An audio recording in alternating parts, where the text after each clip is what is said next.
Good morning बच्चों। आज हम गणित विषय में पाठ पढ़ रहे हैं 4 भाग के बच्चों आपको कई सवाल कराए जा चुके हैं पहले भी और आपको होमवर्क भी दिया गया है, लेकिन फिर भी बहुत से बच्चे जो हैं अभी भाग को अच्छे से समझ नहीं पाए हैं। तो उसके लिए आपको ज़रूरी है कि आप बार बार जो वीडियो हम लोग आपकी टीचर्स के द्वारा भेजा जाता है, आप उस वीडियो को कई बार देखें कि टीचर ने कैसे भाग करना बताया है, कैसे सिखाया है। और आप पहले सवाल को आप रफ कॉपी में किया करो, और जब आपका सवाल एकदम सही हो जाए तो सही करने के लिए क्या करना है, उत्तर की जांच भी आप रफ में अपना करके देख सकते हो, जिससे जब सही हो जाए तब आप उसको अपनी फेयर कॉपी में करके तब दिखाएं। ठीक है। अब आज जो है बच्चों आपको अभ्यास प्रश्न करा रहे हैं। अभ्यास प्रश्न में आपका प्रश्न नंबर 1 खत्म हो चुका है। अब आज हम प्रश्न नंबर 2 आपको बताएंगे। एक पेटी में 144 सेब आते हैं। एक पेटी में 144 सेब आते हैं। रमन के पास 74,160 सेब हैं। कितने सेब हैं रमन के पास बच्चों? 74,160। उसको इन सेबों को रखने के लिए कितनी पेटियां चाहिए? अब प्रश्न को आपको समझना है कि इस प्रश्न को हमको कैसे हल करना है। इस प्रश्न में वो कह रहा है कि आपको कि एक पेटी में जब 144 सेब आते हैं तो अब हमको ये बताना है कि 74,160 सेब जो है वो कितनी पेटियों में आएंगे। तो बच्चों चलिए सवाल को शुरू करते हैं। और एक चीज़ और बहुत ध्यान देने वाली है कि जो भी चीज़ सवाल में जब पूछी जाती है वो क्या पूछ रहा है, उसको हमेशा हम सवाल के दाहिने तरफ रखते हैं। ठीक है। तो चलो इस सवाल को शुरू करते हैं और ध्यान से सब सवाल को समझो और देखो कि कैसे किया जा रहा है। तो अब सबसे पहले एक पेटी में 144 सेब आते हैं। ठीक है। अब वो पूछ रहा है कि कितनी पेटियां होनी चाहिए। ठीक है। तो हम यहाँ पर लिखेंगे 144 सेब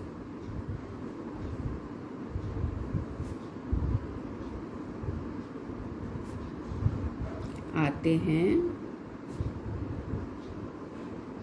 बराबर कितनी पेटी में? एक पेटी। ठीक है। अब वो क्या पूछ रहा है कि 74,160 सेब रखने के लिए कितनी पेटियां चाहिए? तो 74,160 सेब आएंगे बराबर, आपको क्रॉस बताया था। ठीक है। ये नीचे आ जाएगा, 1 गुणे ये बगल में चला जाएगा। ठीक है। 160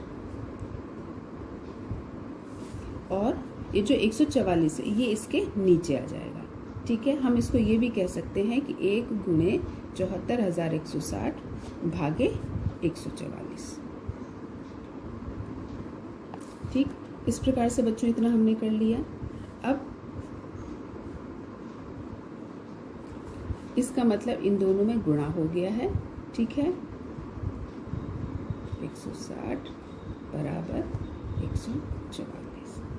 अब इस संख्या से हमको इस संख्या में भाग देना है। ठीक है। जो नीचे वाली संख्या दी गई है उससे हमको ऊपर वाली संख्या में भाग देना है। चलिए भाग करते हैं। 144 भागे 160। भाग करने का तरीका बच्चों आपको बताया है कि जब बड़ी संख्याओं के पहाड़े हमको नहीं याद होते हैं तो हम उनको कैसे छोटी संख्याओं से उनमें गुणा करके हम बड़ी संख्या प्राप्त कर सकते हैं। ठीक है। अब यहाँ पर 144 से हमको 3 अंक की संख्या है, जो आपका भाजक है 3 अंक का है, तो हमें हमारी जो भाज्य है वो भी 3 अंक की ही होनी है। ठीक है, तो 144 से हमको 741 में भाग देना है। अब क्या करेंगे भाई, मालूम नहीं है तो चलो गुणा करके देखें। 144 गुणे 3 से करके देखते हैं।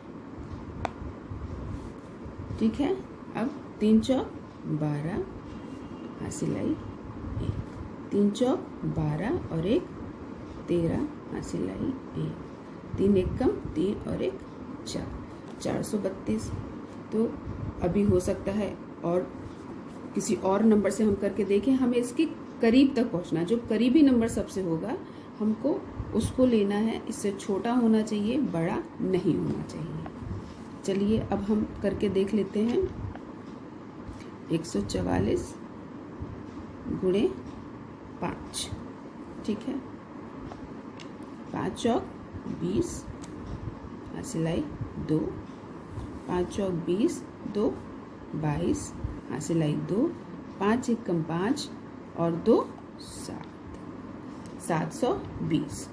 तो बच्चों ये इसका मतलब ये है कि ये 5 बार ही जाएगा। यदि हम 6 बार लेंगे तो अधिक हो जाएगा, इससे बड़ा हो जाएगा। तो 144 पंचे 720, ठीक है, घटा देंगे। 1 में से 0 को घटाया तो 1 ही बचेगा। 4 में से 2 गया तो कितना बचेगा 2, ठीक। 7 में से 7 गया, कुछ नहीं। अब हम ये इस 6 को नीचे उतार लेंगे। क्यों उतार लेंगे? क्योंकि यहाँ पर जो भाज्य है वो छोटा है और भाजक की संख्या बड़ी है। अब भाज्य बड़ा हो गया और भाजक की संख्या छोटी है। अब आसानी से हम 144 से 216 में भाग दे सकते हैं। बच्चों ये एक ही बार जाएगा, 2 बार करने पर ये अधिक 216 से अधिक की संख्या प्राप्त होगी हमें। तो 144 से कम 144 घटा देंगे। 6 में से 4 गया 2। अब यहाँ पर 1 है और नीचे 4, ऊपर की संख्या छोटी है, नीचे की संख्या बड़ी। तब क्या करेंगे?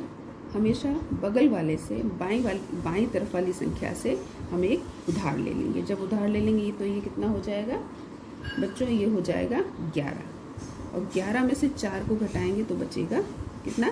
7, ठीक है। अब हम कौन से, अब यहाँ पर 1 बचा, 1 में से 1 गया, क्या बचा? कुछ नहीं, ठीक है। 0 बचता है तो कट का निशान लगा दिया हमने। अब इस 0 को हमने यहाँ पर उतार लिया, ठीक है। अब क्या करना है? अब हमको फिर कोई ऐसा 144 से इसमें भाग देना है और ये देखना है कि कौन सी ऐसी संख्या है जिससे कि हम इसमें भाग दे सकें। तो आप देखो 720 और यहाँ पर हमने 144 पंचे 720 किया था, तो एक ये फिर से 5 बार जाएगा। 720, कुछ नहीं बचा, ठीक है। शेषफल हमारा कुछ भी नहीं बच रहा है। तो इस प्रकार से बच्चों ये एक सवाल हमने कर लिया, लेकिन अभी हमको क्या करना है? इसका उत्तर लिखना बाकी है। यहाँ पर हम लिख लेंगे भागफल बराबर 515, ठीक है। शेषफल कुछ भी नहीं है। तो अब हम बच्चों क्या करेंगे? उत्तर लिखेंगे।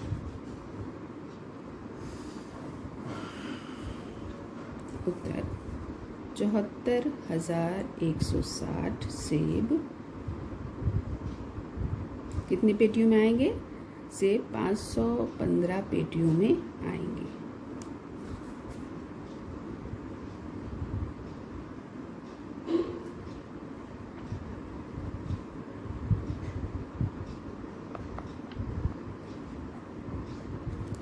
इस प्रकार से बच्चों ये एक सवाल आपको प्रश्न नंबर 2 मैंने समझा दिया है कि किस तरीके से हम करते हैं।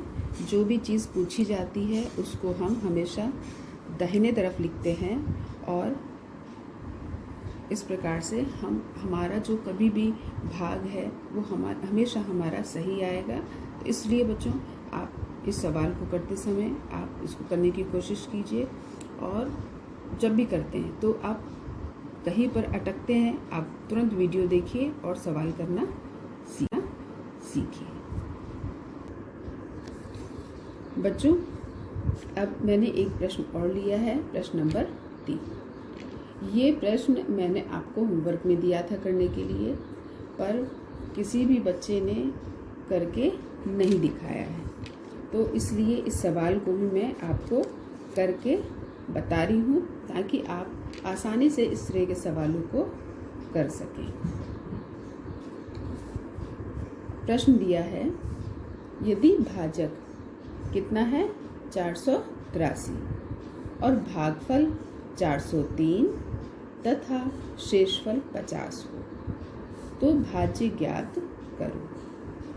आपको मालूम है कि भाज्य हम किसको कहते हैं? जिस संख्या में भाग दिया जाता है उस संख्या को हम भाज्य कहते हैं। ठीक है, तो यहाँ पर हमें 3 चीज़ें मालूम है। भाजक 483 है, भागफल 403 है और शेषफल कितना है 50। तो ये जब 3 संख्या हमें पता है तो आसानी से हम भाज्य जो है उसको ज्ञात कर सकते हैं। तो चलिए हम सवाल को हल करते हैं। सबसे पहले हमको जो ज्ञात करना है उसको हम इधर लिखेंगे। क्या ज्ञात करना है? भाज्य। ठीक है, जब भाज्य बराबर क्या होता है? भाजक गुणे भागफल प्लस शेषफल।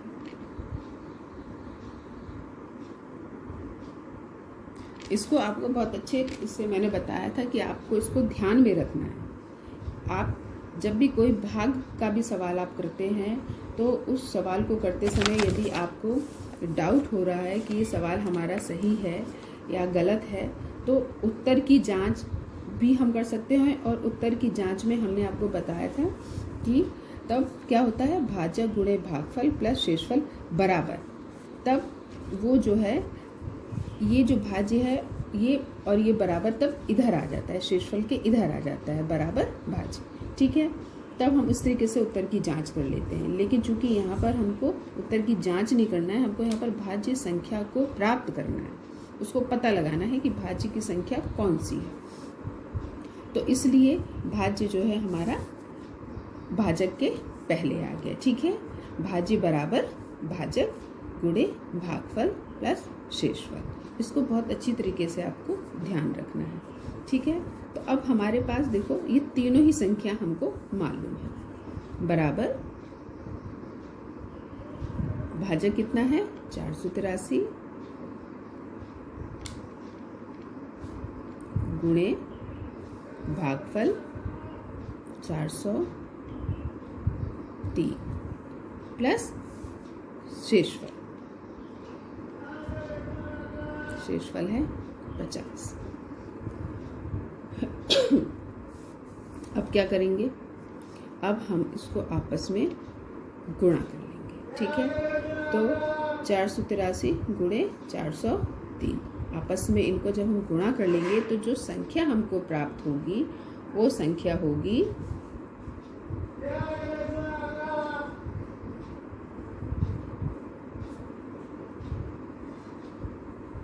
इस प्रकार से। जो संख्या हमको प्राप्त होगी बच्चों वो होगी 1,94,649। ठीक है, अब आप इसको अपनी रफ कॉपी में गुणा करके भी देख सकते हैं, प्लस 50।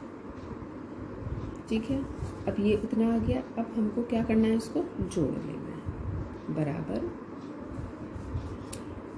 जोड़ लेते हैं। ठीक है, इकाई में इकाई जोड़ेंगे, दहाई में दहाई जोड़ेंगे। तो 9 में 0 जोड़ा तो बच्चों 9 ही प्राप्त होगा। 4 प्लस 5 9। अब 6 का 6 6 4 9 और 1। इस प्रकार से बच्चों ये हमको जो संख्या है वो क्या है? प्राप्त हो गई है। ये संख्या जो है हमारी क्या है? ये भाज्य है। ठीक है, तो अब हम इसको यहाँ पे उत्तर में लिख लेंगे। ठीक, उत्तर में है कि भाज्य संख्या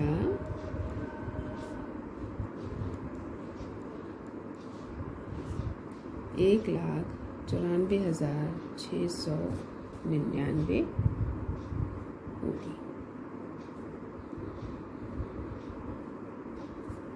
देखो बच्चों, इस प्रकार से मैंने आपको आज 2 सवाल करके समझाए हैं, जिसमें आपको एक भाग का सवाल सीधे सीधे था और एक आपको था कि हमको भाज्य संख्या प्राप्त करनी थी। तो आपको मैंने बिल्कुल अच्छे से समझाया है। आप इसको अपनी कॉपी में करिए और करने के बाद आप हमको ज़रूर दिखाइए।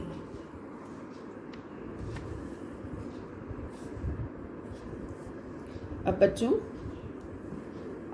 आपको मैंने एक सवाल प्रश्न नंबर 4 होमवर्क में दिया है।